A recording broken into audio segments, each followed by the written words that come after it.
हाय class 10th students, कैसे हैं आप लोग? सब बढ़िया। आई होप आप लोग सारे वीडियो को देख रहे होंगे और चीज़ें आपको समझ में भी आ रही होंगी। तो ये वीडियो आपका फोर्थ वीडियो होने वाला है आपके फर्स्ट चैप्टर रियल नंबर का, जिसमें हम लोग प्रूविंग ऑफ इरैशनल नंबर समझेंगे। अभी तक यूट्यूब पे हम लोगों ने 3 वीडियोस अपलोड किए हैं क्लास 10 चैप्टर 1 रियल नंबर का, जिसमें फर्स्ट 2 वीडियोस में हम लोगों ने फंडामेंटल थ्योरम ऑफ अरिथमेटिक को समझा था, उसके बेसिक्स को अच्छे से पढ़ा और उस पे बेस्ड क्वेश्चंस को सॉल्व किए। फिर जो हमारा थर्ड वीडियो था उसमें हम लोगों ने रैशनल नंबर और इरैशनल नंबर को बिल्कुल बेसिक से समझा है और एग्जाम में उस पे बेस्ड कैसे क्वेश्चंस आते हैं उस चीज को भी प्रैक्टिस किया था। ये जो आपका फोर्थ वीडियो है इसमें हम लोग आपका प्रूविंग ऑफ इरैशनल नंबर पढ़ेंगे, जो हमने लास्ट वीडियो में आपको एक आइडिया भी दिया था कि किस तरह से आपको पढ़ना है। तो आइए वीडियो को स्टार्ट करते हैं। सबसे पहले हम लोग ये समझेंगे ना कि प्रूविंग ऑफ इरैशनल नंबर में हमको पढ़ना क्या है, क्योंकि यहाँ पे सिर्फ आपको 3 तरह के क्वेश्चंस को सॉल्व करना सीखना है। अगर आप वो तीनों मेथड सीख जाते हो देन इसका मतलब ये है कि बोर्ड्स में आने वाला एक क्वेश्चन आपको आ गया 110%। ये बात कंफर्म है। क्यों? क्योंकि यहाँ से क्वेश्चन आना बिल्कुल कंफर्म रहता है। आप किसी भी साल का कोई भी पीवाईक्यू उठा लो, वहां पे आपको इस प्रूविंग ऑफ इरैशनल नंबर वाले टॉपिक से एक क्वेश्चन जरूर देखने को मिलेगा। तो आइए समझते हैं हम लोग कि किस तरह के क्वेश्चंस को हम लोग को देखना होता है, पढ़ना होता है। तो ध्यान देना है यहाँ पे। सबसे पहले हम लोग को यहाँ पे समझना है √2, √3, √5 इस तरह के नंबर्स का प्रूविंग। क्या समझना है हम लोग को? सबसे पहले हम लोग को समझना है √2,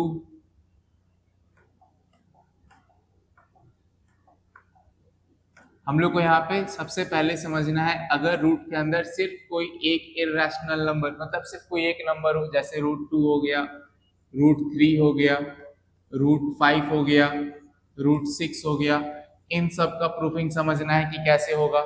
जब हम इन सब का प्रूफिंग समझ जाएंगे कि ये इरैशनल नंबर है, कैसे प्रूफ करेंगे, उसके बाद देन नेक्स्ट हम लोग समझेंगे अगर इरैशनल और रैशनल नंबर का कॉम्बिनेशन दिया हो देन उसको कैसे इरैशनल प्रूफ किया जाए। जैसे 5 प्लस √3 दे दिया जाए, या फिर 3 माइनस 2 √5 दिया जाए, या फिर 6 माइनस 3 √3/7 दिया जाए। अगर इस तरह से रैशनल और इरैशनल नंबर एक साथ दे दिया जाए, कहने का मतलब ऐसा इरैशनल नंबर दिया जाए जिसमें रैशनल और इरैशनल दोनों हो, तो इसको किस तरह से इरैशनल प्रूफ किया जाए ये समझेंगे हम लोग। उसके बाद फिर जो आपका थर्ड और लास्ट होगा उसमें हम लोग समझेंगे कि अगर 2 इरैशनल नंबर है देन उसको कैसे प्रूफ किया जाए। जैसे √2 प्लस √5 आपको दे दिया जाए, प्रूफ करो कि ये एक इरैशनल है, तो इसको कैसे किया जाए। √3 प्लस √2 अगर दे दिया जाए देन इसको कैसे किया जाए। तो आपको यही 3 मेथड समझना है। आप अपने माइंड में क्लियर कर लो इस बात को कि प्रूविंग वाले टॉपिक से 3 तरह का क्वेश्चन हमको आना चाहिए। एक जब √2, √3, √5, √6 इस तरह से हो तब, एक जब रैशनल और irrational plus minus multiply divide में दिया हुआ हो तब, और एक जब 2 इरैशनल नंबर सम या डिफरेंस के फॉर्म में दिया हो तब। अगर ये तीनों मेथड आप अच्छे से सीख जाते हो, इसका मतलब ये है कि आपका प्रूविंग वाला टॉपिक अच्छे से क्लियर है, इससे बाहर एग्जाम में नहीं आता है। तो हम लोग एक एक करके समझते हैं। सबसे पहले हम लोग √2, √3, √5, √6 इस तरह के नंबर का प्रूफिंग को समझेंगे। तो अगर मान लो आपको प्रूफ करना है √2 एक इरैशनल नंबर है, तो प्रूविंग स्टार्ट करने से पहले हम आपको थोड़ा सा बेसिक समझाना चाहेंगे। बेसिक कहने का मतलब क्या, कुछ ऐसे कॉन्सेप्ट्स को आपको एक्सप्लेन करना चाहेंगे जो प्रूविंग के समय में यूज होता है, क्योंकि बिना उन कॉन्सेप्ट्स को समझे अगर आप प्रूविंग समझने जाओगे तो कुछ समझ में नहीं आएगा, फिर आप भी कहोगे क्या बता रहे हैं, कुछ पता नहीं चल रहा है। तो इसीलिए पहले जो कॉन्सेप्ट प्रूविंग में यूज होता है हम लोग उसको थोड़ा समझते हैं। तो यहाँ पे जो कॉन्सेप्ट यूज होगा ना, वो कॉन्सेप्ट यूज होता है को प्राइम नंबर्स का। किसका यूज होता है? को प्राइम नंबर्स का। इस प्रूविंग को सीखने के लिए आपको को प्राइम नंबर्स क्या होता है ये अच्छे से पता होना चाहिए। अगर आप चाहते हो √2, √3, √5 का प्रूविंग आप अच्छे से कर सको देन उसके लिए आपको को प्राइम नंबर्स क्या होता है ये अच्छे से पता होना चाहिए। तो आइए हम लोग समझते हैं को प्राइम नंबर्स क्या होता है। देखो, को प्राइम नंबर्स एक सिंगल नंबर नहीं होता है, को प्राइम नंबर्स हमेशा पेयर में होता है। को प्राइम नंबर्स हमेशा किस चीज में होगा? पेयर में। कहने का मतलब क्या, हमेशा दो नंबर को को प्राइम नंबर कहा जाता है, किसी एक नंबर को को प्राइम नंबर हम लोग कभी नहीं कहते हैं। क्लियर है ना यहाँ तक? अब इसके बाद समझना, अगर कोई भी दो नंबर है और उसका कॉमन फैक्टर सिर्फ और सिर्फ 1 है, हम क्या कहें? If two numbers have only 1 as their common factor, then these two numbers are called co-prime numbers। Example से हम लोग समझते हैं, जैसे मान लो हम तुमसे कहेंगे क्या, कि एक ऐसा नंबर बताओ जो 10 और 17 दोनों को डिवाइड देता हो, तो ये सिर्फ और सिर्फ 1 होगा या नहीं होगा? अगर हम तुमसे कहेंगे ऐसा नंबर बताओ जो 9 और 16 दोनों को डिवाइड लगाए, तो ये सिर्फ और सिर्फ 1 होगा या नहीं होगा? कहने का मतलब क्या है, 9 और 16 का जो कॉमन फैक्टर है वो 1 है, 10 और 17 का जो कॉमन फैक्टर है वो क्या है? 1 है। अगर हम कहेंगे 25 और 32 का कॉमन फैक्टर बताओ, तो क्या कहोगे? सर सिर्फ और सिर्फ 1 है। तो अब यहाँ पे ध्यान देना, बच्चे ज्यादा कंफ्यूज क्या होते हैं, को प्राइम नंबर जब सुनते हैं ना तो उनको लगता है कि अच्छा यहाँ पे प्राइम नंबर होगा, तो ऐसा जरूरी नहीं है। को प्राइम नंबर्स में हम जिन दो नंबर्स का बात कर रहे हैं, उन दोनों नंबर्स का प्राइम नंबर होना जरूरी नहीं होता है। जैसे अगर तुम यहाँ पे ध्यान से समझोगे तो यहाँ पे जो हम नंबर्स यूज किए हैं ना, इसमें 9 एक प्राइम नंबर नहीं है, 10 भी प्राइम नंबर नहीं है, 16 भी प्राइम नंबर नहीं है, 25 भी प्राइम नंबर नहीं है, 32 भी प्राइम नंबर नहीं है, बट 25 और 32 को प्राइम नंबर है, 9 और 16 को प्राइम नंबर है, 10 और 17 को प्राइम नंबर है। तो को प्राइम नंबर होने के लिए आपको सिर्फ और सिर्फ कॉमन फैक्टर देखने की जरूरत होती है, उसके अलावा आपको किसी भी चीज पे ध्यान देने का जरूरत नहीं है। आपको बस इतना ध्यान देना है कि कोई भी दो नंबर अगर उसका कॉमन फैक्टर सिर्फ और सिर्फ 1 है, देन वो को प्राइम नंबर होगा। अगर उसका कॉमन फैक्टर 1 से ज्यादा है, 1 के अलावा और भी कई सारे कॉमन फैक्टर हैं, देन वो आपका को प्राइम नंबर नहीं होगा। तो अगर आपको ये को प्राइम नंबर का कॉन्सेप्ट समझ में आ गया है, देन अब हम लोग आगे बढ़ते हैं प्रूफिंग की तरफ। तो अगर मान लो आपको प्रूफ करना है, क्या आपके पास क्वेश्चन कुछ इस तरह से रहेगा, prove that root 2 is an irrational number. Prove that root 2 is an irrational number. आपको यहाँ पे प्रूफ करना है जो रूट 2 है ये क्या है, आपका एक इर्रेशनल नंबर है। तो इसको कैसे प्रूफ किया जाएगा? तो इसको प्रूफ करना बहुत सिंपल है। सिंपल क्यों है?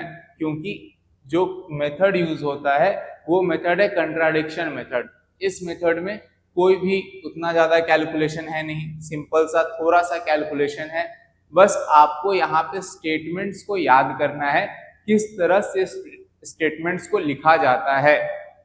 जैसे आपको प्रूफ करना है रूट 2 एक इर्रेशनल नंबर है, तो हम लोग यहाँ पे क्या करते हैं, लिखेंगे क्या, let root 2 be a rational number. अब आप कहोगे सर रूट 2 को हमको प्रूफ करना है इर्रेशनल नंबर, तो हम रूट 2 को रैशनल नंबर क्यों ले रहे हैं? क्योंकि यहाँ पे प्रूफिंग के लिए जो मेथड यूज होता है ना, वो मेथड है आपका कंट्राडिक्शन मेथड। यहाँ पे प्रूफिंग के लिए जो मेथड हम लोग यूज करते हैं वो मेथड कौन सा है? ये मेथड है आपका कॉन्ट्राडिक्शन मेथड। कॉन्ट्राडिक्शन मेथड में हम किसी एक स्टेटमेंट को एज्यूम करते हैं, मानते हैं, और उसके बाद अगर वो स्टेटमेंट गलत साबित होता है तो उसका जो अपोजिट स्टेटमेंट है वो खुद ब खुद सही साबित हो जाता है। जैसे मान लो हम कहेंगे क्या, किसी बच्चे को हम कह रहे हैं कि ये बच्चा पढ़ने में बहुत तेज है, ठीक, लेकिन जब एग्जाम का रिजल्ट आता है तो वो बच्चा 2-3 सब्जेक्ट में फेल कर गया। तो अब हम पहले क्या कहते, वो बच्चा तेज है, लेकिन तेज है तो क्या 2-3 सब्जेक्ट में फेल करेगा? नहीं। तो इसका कंक्लूजन क्या निकला? इसका कंक्लूजन ये निकला कि वो बच्चा पढ़ने में तेज नहीं था। उसी तरह से हम यहाँ पे क्या कहेंगे कि रूट 2 एक रैशनल नंबर है, बट फिर किसी तरह से ये बात गलत साबित हो जाएगा कि रूट 2 रैशनल नंबर नहीं है। कैसे गलत साबित होगा वो भी हम लोग समझेंगे, ठीक है ना। जब ये प्रूफ हो गया कि रूट 2 रैशनल नंबर नहीं है, उसके बाद इसका अपोजिट क्या होगा? अगर रूट 2 रैशनल नहीं है तो रूट 2 क्या होगा? इर्रेशनल। तो खुद ब खुद वो इर्रेशनल है, ये चीज प्रूफ हो जाएगा। क्लियर है? तो ये जो पूरा मेथड है, इसी मेथड को हम लोग कहते हैं कॉन्ट्राडिक्शन मेथड। अब यहाँ पे ध्यान देना, क्या कहा हम लोग, यहाँ पे क्या कहेंगे, let root 2 be a rational number in the form of p by q, in the form of p by q where q not equal to 0, जहां पे q जो है वो आपका क्या होगा, 0 के इक्वल नहीं होगा, and p and q are co-prime numbers, जो अभी हम आपको एक्सप्लेन किए ना, देखो ये यहाँ पे आ गया, और ये प्रूफिंग पूरी तरह से इसी स्टेटमेंट पे टिका हुआ है, क्या कि p and q are co-prime numbers। ये जो स्टेटमेंट आपको दिख रहा है p and q are co-prime numbers, ये पूरा प्रूफिंग इसी पे टिका हुआ है। Root 2, root 3, root 5, root 6, root के अंदर कोई भी अगर एक सिंगल नेचुरल नंबर दिया हुआ है तो उसका प्रूफिंग पूरी तरह से को प्राइम नंबर्स के कॉन्सेप्ट पे ही बेस्ड है। आपको को प्राइम नंबर्स का कॉन्सेप्ट बिल्कुल अच्छे से क्लियर होना चाहिए। तो अब यहाँ पे ध्यान देना, यहाँ पे p and q coprime numbers है, तो हम जो रूट 11 रूट 2 है, रूट 2 को क्या माने हैं, p बाई q, और यहाँ पे p एंड q क्या है आपका, को प्राइम नंबर। अब अगर हम क्रॉस मल्टीप्लाई कर दें तो क्रॉस मल्टीप्लाई करने के बाद क्या होगा, जो आपका रूट 2q है ये किसके इक्वल हो जाएगा, p के इक्वल हो जाएगा। जो रूट 2q है वो किसके इक्वल हो गया, p के इक्वल। अब हम लोग क्या लिखेंगे, ऑन स्क्वायरिंग बोथ साइड, क्या, ऑन स्क्वायरिंग बोथ साइड, दोनों साइड स्क्वायरिंग करते हैं। तो जब दोनों साइड स्क्वायरिंग करेंगे तो ये आपका कुछ इस तरह से हो जाएगा, रूट 2q का स्क्वायर इक्वल टू p का स्क्वायर। तो यहाँ पे p स्क्वायर इक्वल टू हो जाएगा 2q square, p square equal to क्या आ गया, 2q स्क्वायर।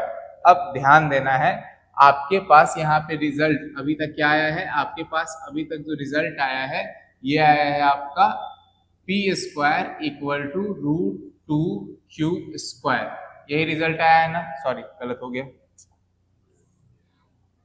आपके पास जो रिजल्ट आया है वो क्या आया है, p square equal to 2q square, यही रिजल्ट आया है। अब ये जो आपका रिजल्ट है p square equal to 2q square, यहां से आपको एक चीज समझना है, क्या समझना है, ध्यान से समझो।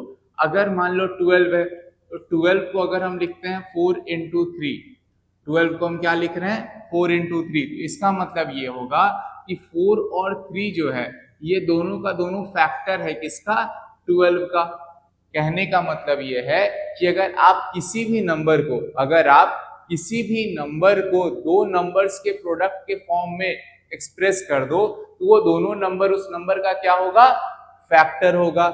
जैसे अगर मान लो आप 20 है, 20 को अगर आप लिखते हो 4 इंटू 5 तो 4 और 5 क्या होगा, इसका फैक्टर होगा। अगर मान लो 15 है, आप इसको लिखते हो 5 इंटू 3 तो 5 और 3 क्या होगा, इसका फैक्टर होगा।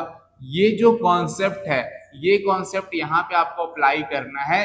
कैसे अप्लाई करना है तो ध्यान से समझना। यहाँ पे p स्क्वायर इक्वल टू है 2 into Q square, 2q square का मतलब यही होगा ना, 2 इंटू क्यू स्क्वायर। तो इसका मतलब ये है कि 2 और q स्क्वायर दोनों जो वो फैक्टर है किसका, p स्क्वायर का। तो हमको q स्क्वायर का काम नहीं होता है, हमको 2 का काम होता है। तो हम लोग क्या लिखेंगे यहाँ, here 2 is a factor of p square. 2 जो है वो फैक्टर है किसका, p स्क्वायर का। 2 जो है वो फैक्टर है किसका, p स्क्वायर का। सो 2 will also be A factor of p। तो अगर 2 p स्क्वायर का फैक्टर है तो इसका मतलब ये होता है कि 2 जो है वो p का भी फैक्टर होगा। क्लियर है ना, 2 अगर p स्क्वायर का फैक्टर है तो इसका मतलब ये है कि 2 जो है वो आपका p का भी फैक्टर होगा। अब जिस तरह से 2 को हम p का फैक्टर शो किए हैं उसी तरह से हम 2 को अब q का फैक्टर शो करेंगे। तो उसके लिए हमको यहाँ से p को रिप्लेस करना होता है। तो p को हम लोग रिप्लेस करेंगे किससे, तो late p equal to 2a। ध्यान देना यहाँ पे बेसिकली होता क्या है, जो तुम्हारे माइंड में जो तुम्हारा टारगेट है, जो तुमको करना क्या है इस क्वेश्चन में, ये क्लियर रखना है बिल्कुल। तो उसके लिए आपको ये ध्यान में रखना है कि अगर आपको मान लो रूट 2 का प्रूफिंग करना है, रूट 2 का प्रूफिंग के लिए हम रूट 2 को पहले क्या माने, p बाई क्यू, जहां पे p एंड q क्या है आपका को प्राइम नंबर। अगर p and q coprime number है तो इसका मतलब क्या होगा, उसका कॉमन फैक्टर सिर्फ और सिर्फ 1 होगा। हम लोग यहाँ पे कंट्राडिक्शन रेज करते हैं। कैसे कंट्राडिक्शन रेज करते हैं, कंट्राडिक्शन रेज करने का मतलब p and q coprime number है, इस बात को गलत साबित कर देते हैं। गलत साबित कैसे करते हैं, तो जो p and q coprime number है तो उसका कॉमन फैक्टर सिर्फ 1 होना चाहिए, लेकिन हम लोग यहाँ पे प्रूव कर देंगे क्या कि 2 जो है वो भी कॉमन फैक्टर है p एंड q का।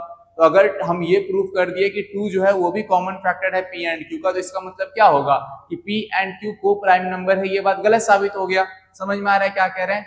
तो अगर आपको रूट 2 का प्रूफिंग आया तो आप ये प्रूफ करोगे 2 जो है वो कॉमन फैक्टर है p एंड q का।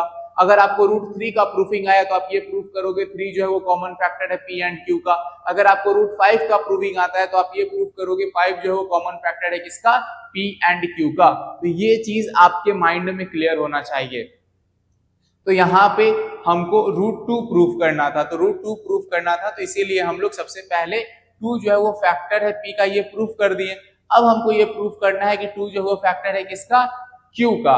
तो उसको कैसे प्रूफ किया जाएगा, तो उसको प्रूफ करने का तरीका ये है कि आप यहाँ से p को रिप्लेस करो, और p को रिप्लेस करने के लिए आप जो वैल्यू लोगे वो क्या लोगे, 2a।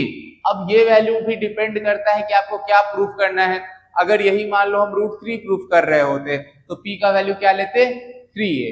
अगर हम रूट 5 प्रूफ कर रहे होते तो p का वैल्यू क्या लेते, 5a। तो जो आप प्रूफ कर रहे हो उसके हिसाब से ये वैल्यू आपको लेट करना है, तभी ये कॉमन फैक्टर आ पाएगा। तो ध्यान देना है, हम लोग यहाँ पे p का वैल्यू लेते हैं 2a। तो उसके बाद जो आपका एक्सप्रेशन था क्या, p square equal to 2q square, ये आपका क्या हो जाएगा, ये हो जाएगा 2a square equal to 2q square. ये हो जाएगा 4a square equal to 2q square. 2 को अगर इधर भेज दिया जाए तो ये हो जाएगा q square equal to 4a square by 2। ये आपका 2 बार में कट जाएगा।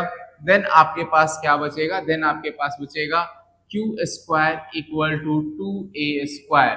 फिर से ध्यान देना है, आपके पास जो रिजल्ट आया वो क्या आया, आपके पास जो रिजल्ट आया, ये रिजल्ट आया है q square equal to 2a square. आप फिर से उस कॉन्सेप्ट को अप्लाई करो कि अगर एक नंबर को 2 नंबर के प्रोडक्ट के फॉर्म में रिप्रेजेंट किया जाएगा तो इसका मतलब ये है कि ये दोनों नंबर क्या होगा, इसका फैक्टर होगा। ये दोनों नंबर इसका फैक्टर होगा। तो इसका मतलब क्या है, here 2 is a factor of q square. Here 2 is a factor of q square. So it will also be a factor of q। ध्यान देना, हम क्या प्रूफ कर दिए, हम ये प्रूफ कर दिए कि 2 जो है वो p का भी फैक्टर है, 2 जो है वो q का भी फैक्टर है। तो इसका मतलब क्या हो गया, therefore 2 is a common factor of p and q। This contradicts that, ये सारा स्टेटमेंट आपको याद करना है कि 2 जो है वो कॉमन फैक्टर हो गया किसका, p एंड q का, p एंड q का। तो इससे क्या हुआ, इससे कंट्राडिक्शन हो गया। क्या कंट्राडिक्शन हो गया, तो this contradicts that p and q are coprime number. This contradicts that p and q are coprime numbers. तो अगर ये कंट्राडिक्शन हुआ कि p and q coprime number, तो कंट्राडिक्शन क्यों हुआ, तो हम लोग क्या लिखेंगे, this contradiction arises by assuming root 2 be a rational number, hence √2 is an irrational number. Proof. इस तरह से हम लोग √2 का प्रूफिंग करते हैं। इस तरह से हम लोग प्रूफ करते हैं कि आपका √2 जो है वो एक इरैशनल नंबर है। बिल्कुल यही सेम पैटर्न पे, बिल्कुल इसी सेम पैटर्न पे आप √3 भी प्रूफ कर सकते हो, आप √5 भी प्रूफ कर सकते हो, बिल्कुल सेम पैटर्न पे। जैसे मान लो अगर आपको √3 प्रूफ करने आएगा तो पहले आप 3 इक्वल टू क्या लोगे, p/q कहोगे। p एंड q जो को प्राइम नंबर है, फिर √3q इक्वल टू क्या हो जाएगा, p। दोनों साइड स्क्वायरिंग कर लोगे, दोनों साइड स्क्वायरिंग करके आपके पास जो रिजल्ट आएगा वो क्या आ जाएगा। जब दोनों साइड स्क्वायरिंग करेंगे तो रिजल्ट आ जाएगा 3q² इक्वल टू p²। तो यहाँ से कहोगे 3 जो है वो फैक्टर है किसका, p का। जैसे 2 का कहें उसी तरह से p का भी प्रूफ कर लोगे। जब ये प्रूफ हो गया 3 फैक्टर है p का, देन p का वैल्यू लेट कर लोगे 3a। जैसे p का वैल्यू लेट करोगे 3a तो 3q² इक्वल टू 9a² हो जाएगा। फिर इसको काट दोगे 3 तो q² इक्वल टू हो जाएगा 3a²। अब यहाँ से कहोगे क्या, 3 जो है वो फैक्टर है किसका भाई, q का। अब 3 फैक्टर है q का तो इसका मतलब 3 जो है वो कॉमन फैक्टर हो गया। 3 जो है वो क्या हो गया आपका, कॉमन फैक्टर। किसका कॉमन फैक्टर, तो p एंड q का कॉमन फैक्टर हो गया। अगर 3p एंड q का कॉमन फैक्टर हो गया तो इसका मतलब कंट्राडिक्शन हो गया। क्या कंट्राडिक्शन हो गया, तो कंट्राडिक्शन हो गया भाई कि p and q coprime number है। ये आपका क्या हो गया, कंट्राडिक्शन हो गया। अच्छा ये कंट्राडिक्शन हो गया तो ये कंट्राडिक्शन क्यों हुआ, कंट्राडिक्शन इसलिए हुआ क्योंकि √3 को हम रैशनल माने थे।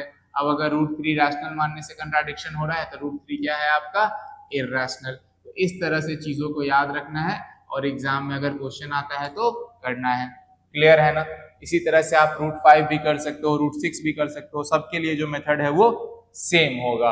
अब हम लोग आएंगे जब आपके पास रैशनल और इरैशनल दोनों को कंबाइन करके नंबर दिया हो तब क्या करेंगे। तो यहाँ पे सबसे पहली बात, को प्राइम नंबर्स का कॉन्सेप्ट यूज नहीं होगा। समझ में आ रहा है क्या कह रहे हैं। यहाँ पे अगर आपको rational and irrational number combine करके नंबर दिया रहे प्रूफ करने के लिए, देन वहां पे को प्राइम नंबर का यूज हम लोग नहीं करेंगे। जैसे आपके पास अगर इस तरह से क्वेश्चन रहेगा 5 + 3√2 या फिर 6 - 4√3/7, अगर आपके पास इस तरह से क्वेश्चन है देन यहाँ पे को प्राइम नंबर वाले कॉन्सेप्ट का यूज नहीं होगा। इसको प्रूफ करने के लिए हम लोग बिल्कुल सिंपल मेथड का यूज करते हैं और ये मेथड सबसे ज्यादा इजी है।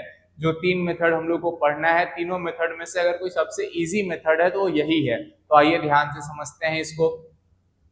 यहाँ पे जो कॉन्सेप्ट यूज होगा ना, वो कॉन्सेप्ट क्या है, तो आपको अगर याद होगा हम लास्ट क्लास में बताए थे कि अगर किसी भी दो रैशनल नंबर के बीच में अरिथमेटिक ऑपरेशंस किया जाता है, जैसे प्लस, माइनस, मल्टीप्लाई, डिवाइड कुछ भी किया जाए, तो रिजल्ट हमेशा क्या आएगा, रैशनल आएगा। ये चीज हम लोग लास्ट क्लास में डिस्कस किए थे। तो यही सेम काम यहाँ पे हम लोग करेंगे। देखते हैं कैसे। तो जैसे मान लो अगर आपको प्रूफ करना है क्या कि 5 + 3√2 is and prove that, question के फॉर्म में लिख लिया जाए, prove that 5 + 3√2 is an irrational number। आपको यहाँ पे प्रूफ करने के लिए कहा जा रहा है क्या कि 5 + 3√2 जो है ये एक इरैशनल नंबर है। तो आइए इस चीज को समझते हैं, इसको कैसे प्रूफ किया जाएगा। तो सबसे पहला मेथड जो है वो आपका सेम रहेगा। क्या, तो सबसे पहले आप यहाँ पे लेट करोगे, late 5 + 3√2, late 5 + 3√2 be a rational number in the form of p/q।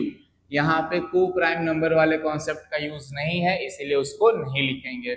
Let 5 + 3√2 be a rational number in the form of p/q, in the form of p/q। बस इतना ही लिखना होता है। अब इसके बाद आपको क्या करना होता है, इसके बाद आपको 5 + 3√2 इक्वल टू लिखना होता है p/q। अब आपको जो इर्रेशनल नंबर दिख रहा है ना ये √2, इसको बस सेपरेट कर लेना है। सेपरेट कैसे करेंगे, तो जो भी नंबर इसके आसपास है सबको उस तरफ भेज दो। जैसे पहले प्लस वाले को भेजेंगे तो इधर +5 है, उधर जाएगा तो -5 हो जाएगा, तो 3√2 इक्वल टू क्या हो जाएगा, p/q -5।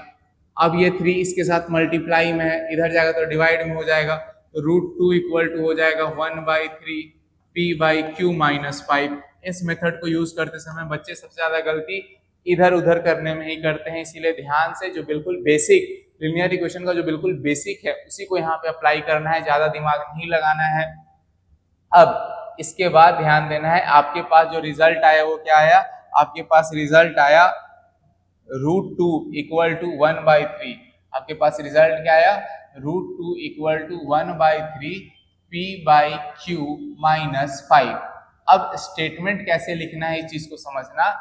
here 1/3 bracket p/q -5 is a rational number, is a rational number।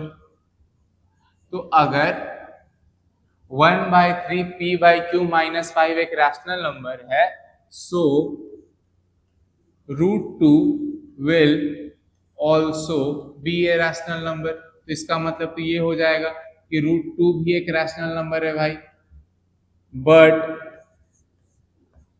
this contradicts that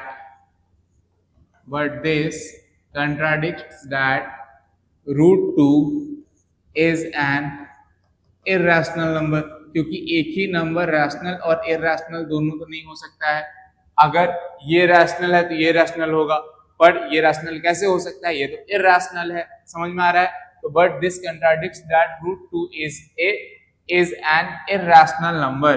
अब फिर से हमारा फाइनल स्टेटमेंट सेम आ जाएगा यहाँ पे, क्या, दिस कंट्राडिक्शन अराइजेस, क्या, दिस, ये लास्ट वाला लाइन हर एक प्रूफिंग में सेम जाता है, इसीलिए इसको याद कर लेना है।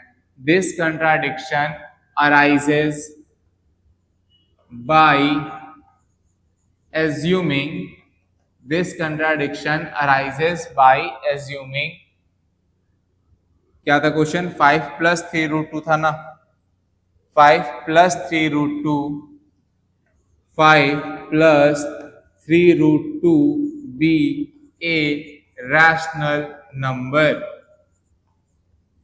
hence 5 + 3√2 is an irrational number, proved।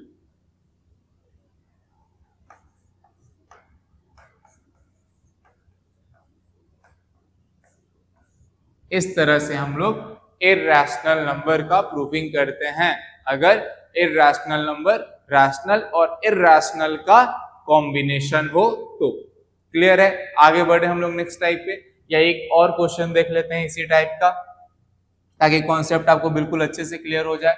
अगर मान लो आपको क्वेश्चन इस तरह से दिया रहेगा 3 - 2√5/7। अगर इस तरह से आपके पास क्वेश्चन दिया हुआ है तो क्या करना है, देखो यहाँ पे ज्यादातर बच्चा लोग गलती क्या करता है ना, गलती करता है सेपरेशन में। जैसे √5 को सेपरेट करने के लिए 3, 2, 7 तीनों को उधर भेजना होगा, उसी में आप लोग गलती कर देते हो। उस चीज पे ध्यान देना है, बिल्कुल बेसिक लीनियर इक्वेशन का जो बिल्कुल बेसिक है उसको अप्लाई करना है, ज्यादा दिमाग नहीं लगाना है। तो अगर मान लो आपके पास क्वेश्चन रहेगा क्या, prove that 3 - 2√5/7 is an irrational number। तो आइए इस चीज को प्रूव करते हैं। तो यहाँ पे हम लोग क्या देखेंगे, पहला स्टेप सेम होगा, late 3 - 2√5/7 be a rational number। हम यहाँ पे सबसे पहले 3 - 2√5 भी a rational number, 3 minus 2 root 5 by 7 भी ए रैशनल नंबर लेट करेंगे। उसके बाद नेक्स्ट हम लोग यहाँ पे लिखेंगे क्या, in the form of p by Q, in the form of p by q. अब आपको भी पता है इसके बाद क्या करना है, इसके बाद हम लोग 3 minus 2 root 5 by 7 equal to लिखेंगे p बाई क्यू। 7 को अगर उधर भेजते हैं तो 3 माइनस 2 रूट 5 इक्वल टू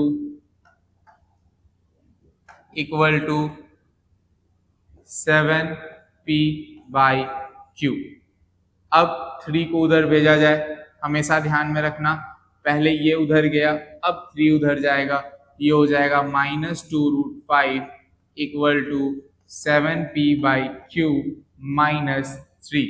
अब यहाँ पे ध्यान देना, ये माइनस 2 इधर मल्टीप्लाई में है, तो यहाँ पे p by q equal to हो जाएगा -1 by 2 7p by q minus 3।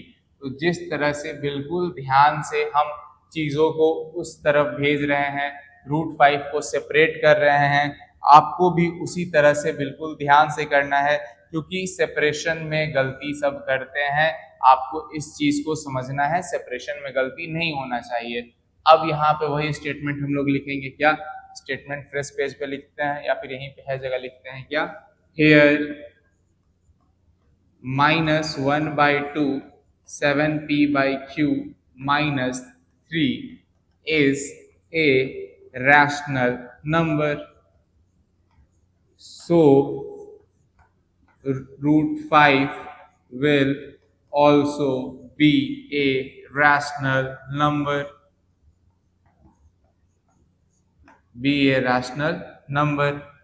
Last statement वही आ जाएगा, this contradicts that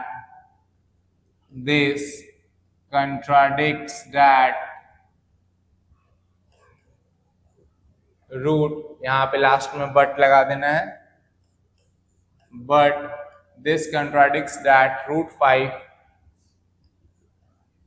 is an irrational number। Last statement same आ जाएगा, क्या this contradiction arises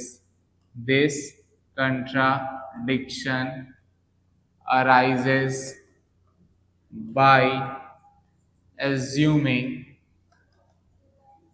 क्या था क्वेश्चन, 6 माइनस, देख लेते हैं, 3 minus 2 root 5 by 7, by assuming 3 minus 2 root 5 by 7 be a rational number, hence 3 minus 2 root 5 by 7 is an irrational number। इस तरह से प्रूफिंग करते हैं, तो इसको बिल्कुल ध्यान में रखना है, काफी इजी मेथड है। ठीक, नेक्स्ट पे आते हैं हम लोग।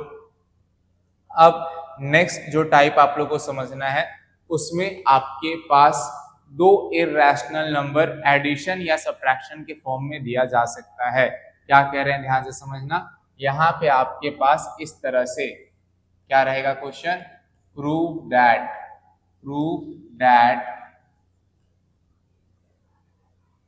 √2 plus √5।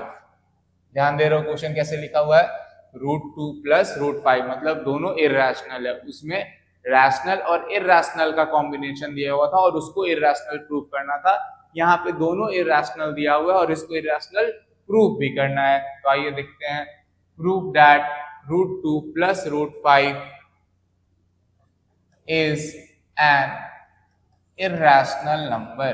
Prove that √2 plus √5 is an irrational number.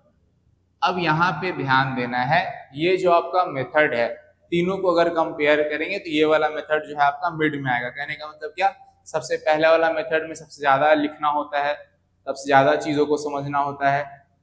इसके पहले जो सेकेंड वाला मेथड पढ़े ये सबसे इजी था, ये आपका मीडियम लेवल पे आएगा। ठीक, इसमें कम लिखना है लेकिन कॉन्सेप्ट को समझना है। ध्यान से समझिएगा कैसे। पहला स्टेटमेंट तो सेम रहेगा, late √2 + √5 be a rational number, be a rational number in the form of p by q, in the form of p by q. क्या लेट किए? Late √2 + √5 be a rational number in the form of p by q.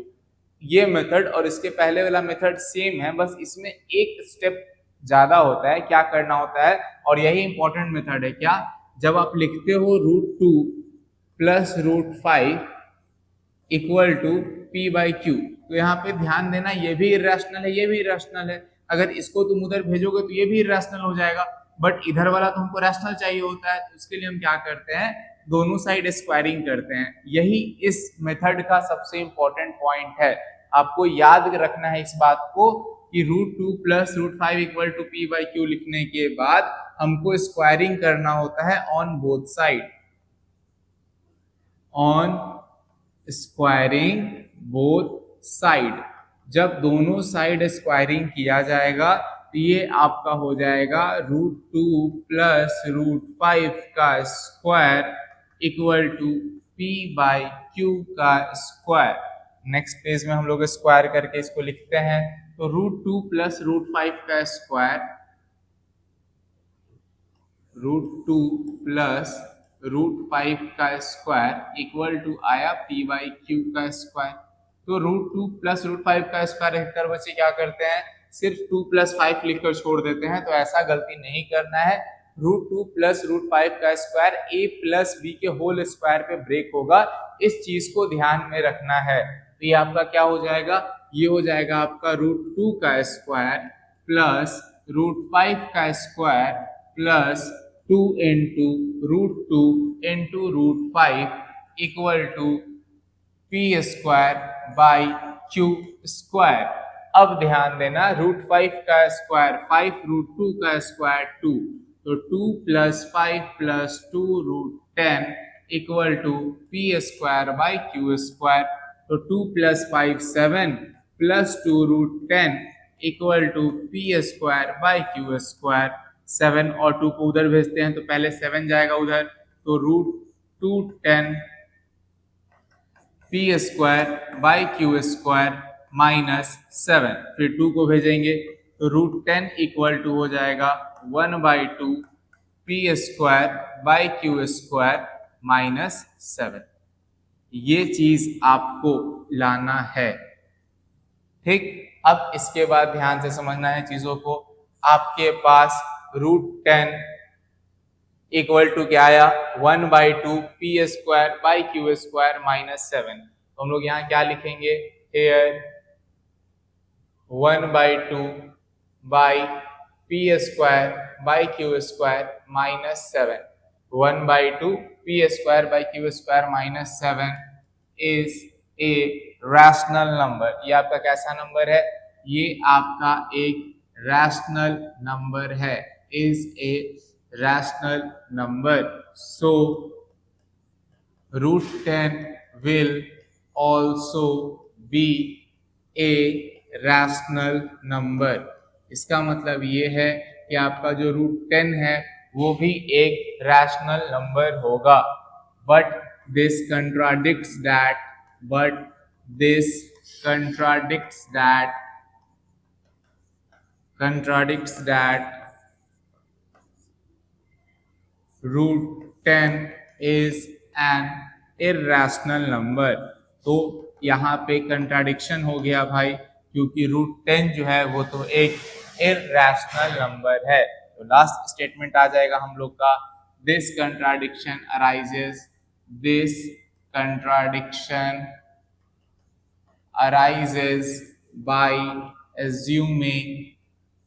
arises by assuming √2 + √5 be a rational number। Hence √2 plus root 5 is an irrational number, is an irrational number। इस तरह से हम लोग prove करते हैं इसको।